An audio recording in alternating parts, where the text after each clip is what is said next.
आज हामी गणतन्त्र दिवस मनाइरहेका छौँ। गणतन्त्र दिवस नेपाली जनताको बलिदान र सङ्घर्षको सफलताको दिन हो।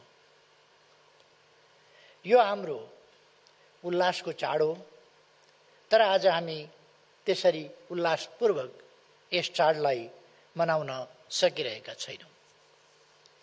कोभिड-19 को महामारीका कारण सार्वजनिक व्यवहारका केही क्षेत्रमा निषेधाज्ञा जारी गर्न हामी बाध्य भएका छौँ।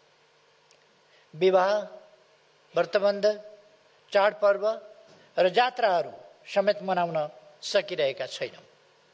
यस्ता कुनै पनि पर्व यस महामारीका कारण हाम्रो घर दैलोमा खुसी लिएर आउन सकिरहेका छैनन्। यति बेला कोरोनाको कहर विश्वव्यापी रूपमा साझा समस्या बनेको छ। त्रासदीको यस्तो अवस्थामा हामी गणतन्त्र दिवस यस रूपमा मनाउन बाध्य भएका छौँ। गणतन्त्र दिवसका अवसरमा सर्वप्रथम यहाँहरू सबैमा हार्दिक बधाई तथा शुभकामना व्यक्त गर्न चाहन्छु। यस दिन जन्मसिद्ध श्रेष्ठताको सामन्तवादी सिद्धान्त र प्रणालीमा आधारित र जबरजस्ती थोपरिएको राजतन्त्रको अन्त्य गरेर गणतन्त्र स्थापनाको लागि आफ्नो जीवन उत्सर्ग गरेर हामीलाई गणतन्त्रको उज्यालो प्रदान गर्नुहुने प्रातः स्मरणीय शहीदहरूप्रति भावपूर्ण श्रद्धाञ्जली अर्पण गर्दछु। गणतन्त्रको सपना देख्नुहुने र हामीलाई आन्दोलनमा मार्गदर्शन गर्नुहुने हाम्रा अग्रजहरूप्रति म हार्दिक सम्मान व्यक्त गर्दछु। गणतन्त्र प्राप्तिको यस लामो आन्दोलनमा सहभागी सबै न्यायप्रेमी जनसमुदायलाई हार्दिक अभिनन्दन गर्दछु। दाजुभाइ तथा दिदीबहिनीहरू, आज सिङ्गो मानव समुदाय कोरोना महामारी विरुद्ध कठिन सङ्घर्षमा जुटेको छ।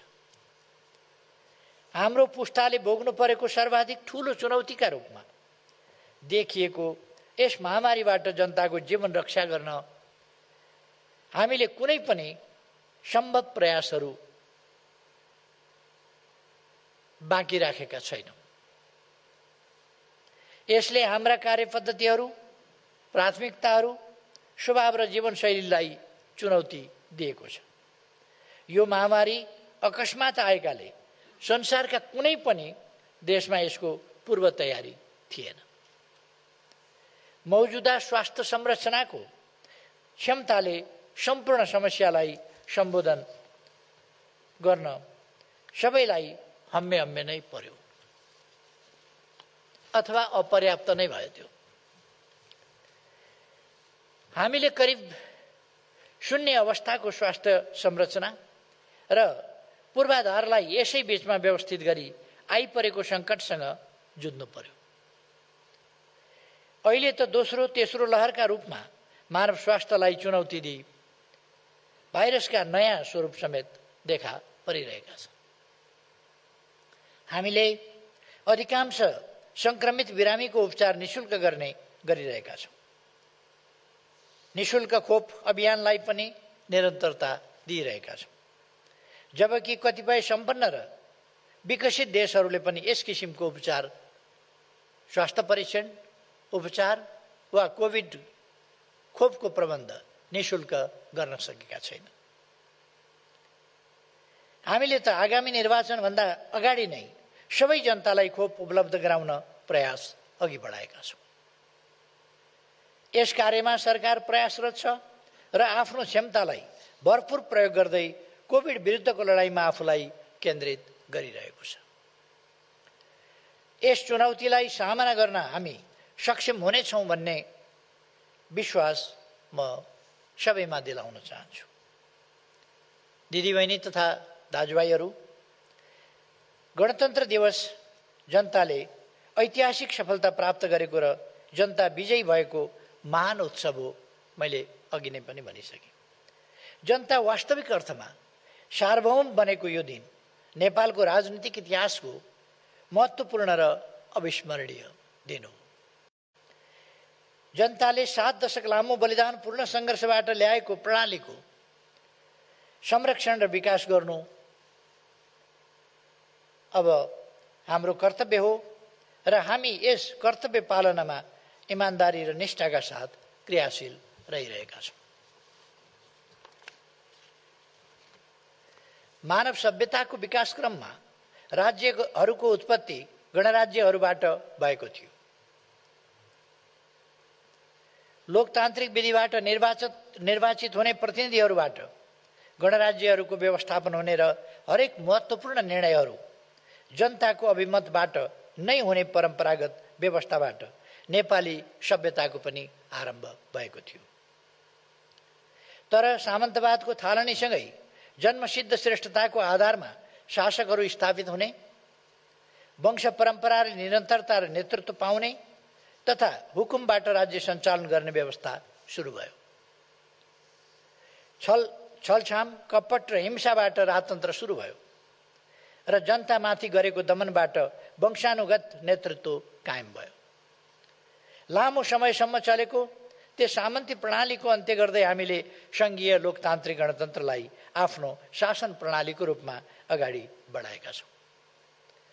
नेपालमा गणतन्त्र स्थापना भएको आज 13 वर्ष पुरा भएको छ।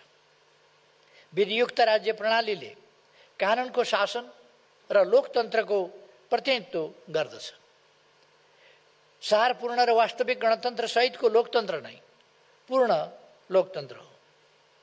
हाम्रा सम्पूर्ण साधन स्रोत तथा प्रयासहरू ती आकाङ्क्षाहरूलाई मूर्त रूप दिन नै केन्द्रित छन्। हामीसँग जनताका प्रतिनिधिले बनाएको संविधान छ।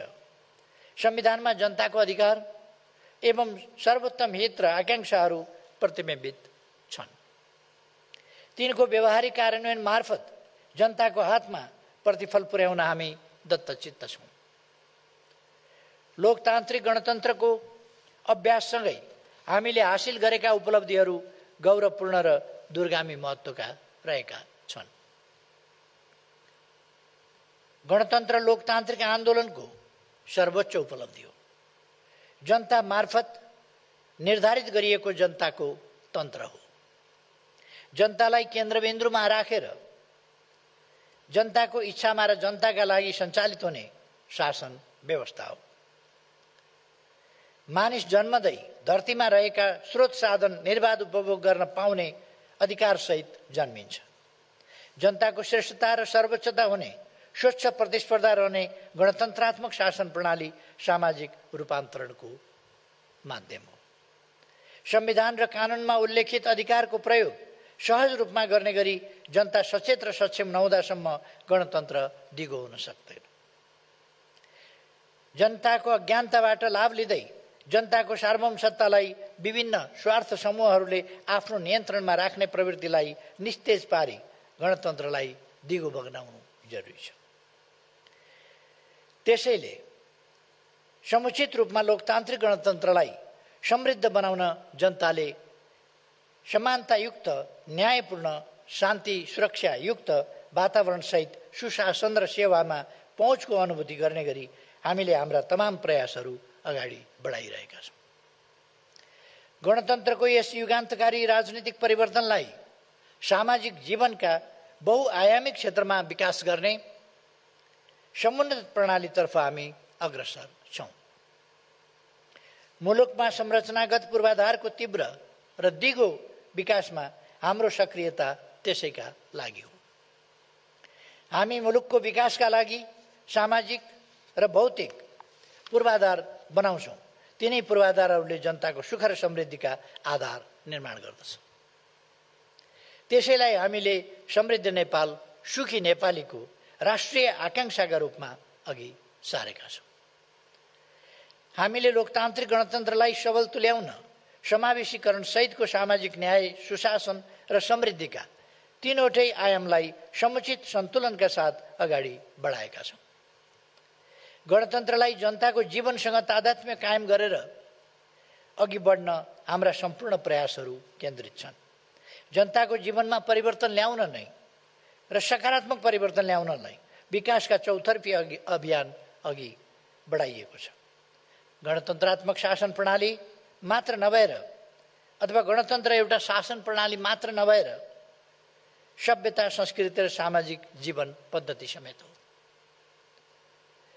लोकतन्त्र बिनाको गणतन्त्र सार्थक गणतन्त्र हुन सक्दैन। गणतन्त्र बिनाको लोकतन्त्रमा सार्वभौम सत्ता वास्तविक रूपमा जनतामा हुँदैन। हामी लोकतन्त्र सहितको गणतन्त्र र गणतन्त्र सहितको लोकतन्त्र अर्थात् लोकतान्त्रिक गणतन्त्रको अभ्यासमा छौँ। हाम्रो समाज र संविधानले लोकतान्त्रिक गणतन्त्रलाई भित्रैदेखि अंगीकार गरेको छ। सामाजिक न्याय र समानतामा आधारित समृद्धि सहितको प्रणाली हो, जहाँ सीमान्तकृत अल्पसंख्यक, गरिबी र बेथितिमा बाँचेका वर्गहरू, महिला, बालबालिका, पछाडि परेका र पारिएका समुदायहरूको बीचमा विभेद र बहिष्करण होइन, राज्यको संरक्षणले स्थान पाउँछ। राज्यले कमजोर र विपन्न वर्गलाई संरक्षणको नीति लिएको छ। गणतन्त्रमा जाति, वर्ग, लैङ्गिक समुदाय, धर्म वा अरू कुनै पनि आधारमा कसैमाथि पनि असमानता, भेदभाव र छुवाछुतको व्यवहार स्वीकार्य हुन सक्दैन। गणतन्त्र उन्नत लोकतान्त्रिक संस्कार भएको शासन प्रणाली भएकाले विचारहरूको स्वस्थ बहस, मर्यादित छलफल र असहमतिका बीच निर्वाध अभिव्यक्तिको प्रत्याभूति हुन्छ। यसका लागि आचरण, व्यवहार र विचारका हिसाबले समेत उन्नत, परिष्कृत, पारदर्शी, सहभागितामूलक र स्वार्थरहित व्यवहार हुनु अनिवार्य छ। वास्तवमा अधिकार र कर्तव्यको न्यायोचित सन्तुलनले कानुनको शासन र समावेशी लोकतन्त्रलाई सार्थक र सफल तुल्याउँछ। यस अवधिमा हाम्रा हरेक प्रयास लोकतान्त्रिक गणतन्त्रलाई जीवन पद्धतिका रूपमा स्थापित गराई शान्ति प्रक्रियालाई निष्कर्षमा पुर्याउन, नयाँ संविधान कार्यान्वयन गर्न, सङ्क्रमणकालको अन्त्य गरी गणतन्त्रलाई संस्थागत गर्न र विकासको यात्रालाई अघि बढाउन केन्द्रित गरेका छौँ। यस अवधिमा चेतनाको संस्थागत विकाससँगै विकास र समृद्धिका सपनाहरूले पनि साकार रूप लिन थालेका छन्।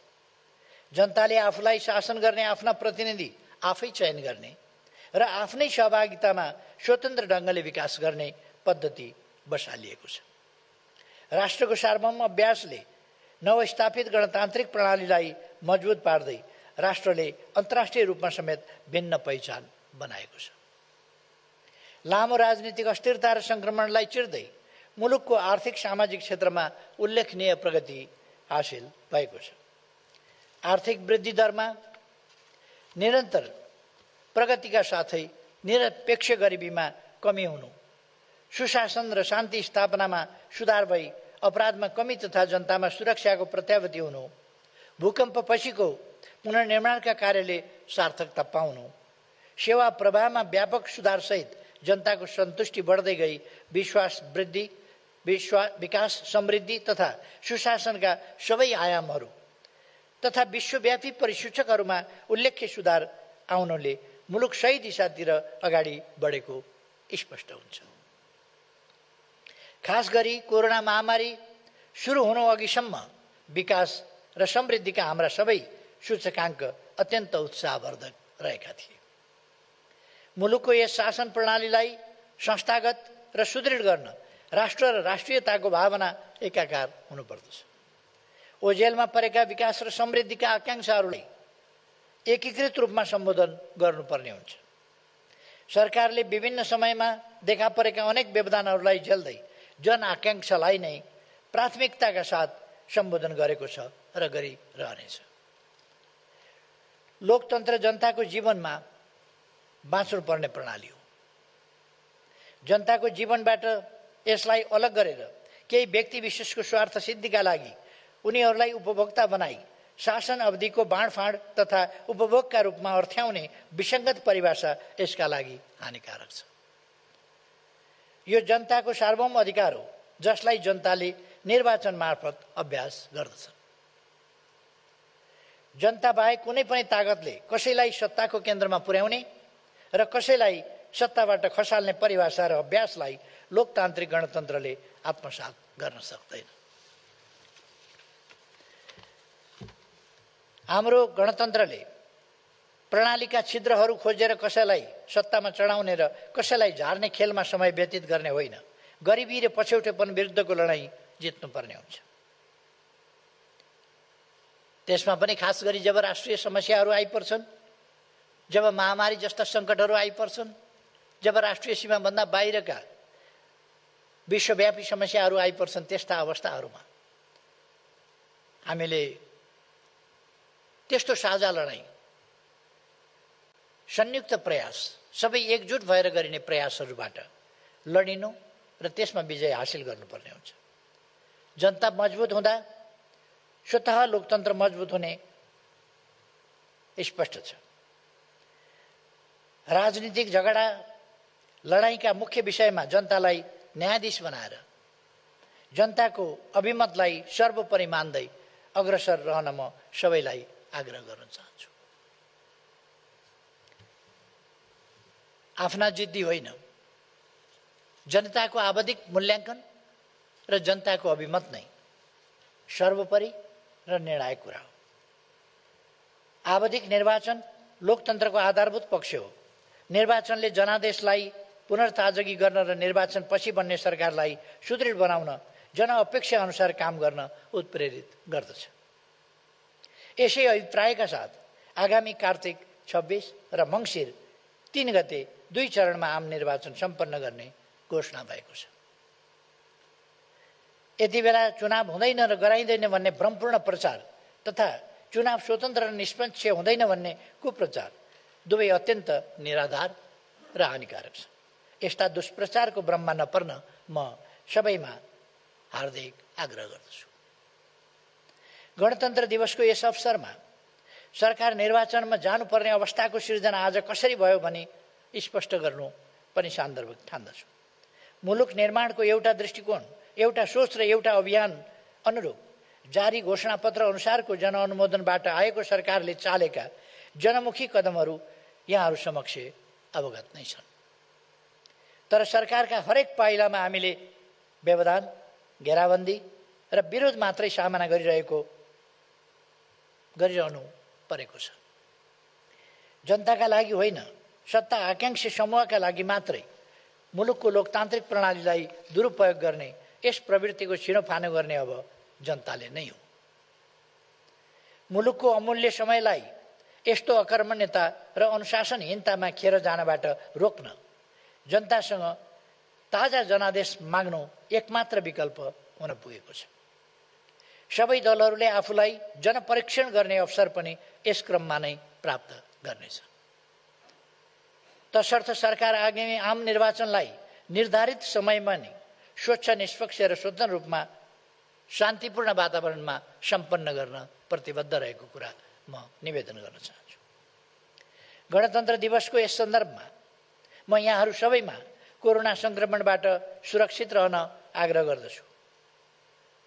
यस बीचमा कोरोनाका कारण मृत्युवरण गर्नुहुने दिदीबहिनी तथा दाजुभाइहरूप्रति भावपूर्ण श्रद्धाञ्जली अर्पण गर्दछु र शोक संतप्त परिवारहरूमा हार्दिक समवेदना व्यक्त गर्न चाहन्छु। आज सरकारले कोरोना विरुद्धको लडाईँलाई सबभन्दा प्रमुख एजेन्डा बनाएको छ र त्यसमा आफूलाई, आफ्ना साधन स्रोत, सामर्थ्यलाई केन्द्रित गरेको छ। आन्तरिक स्रोत साधनहरूको अत्यधिक परिचालन गरेको छ अथवा सम्पूर्ण रूपमा परिचालन गरेको छ। त्यसै गरेर बाह्य सहयोग, मित्र राष्ट्रहरू, सङ्घ संस्थाहरू सबैका सहयोग जुटाउने प्रयास गरिरहेको छ र कोभिड-19 का विरुद्ध हाम्रो लडाईँ सफलतामा पुर्याएर छोडिनेछ र गणतन्त्र दिवसको यस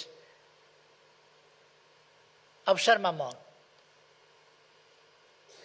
बिरामीहरूको शीघ्र स्वास्थ्य लाभको कामना गर्दै सबैलाई गणतन्त्रलाई, लोकतान्त्रिक गणतन्त्रलाई साकार पार्नका लागि अग्रसर हुन हार्दिक आह्वान गर्दछु। सबैमा धेरै धेरै शुभकामना भन्दछु। धन्यवाद।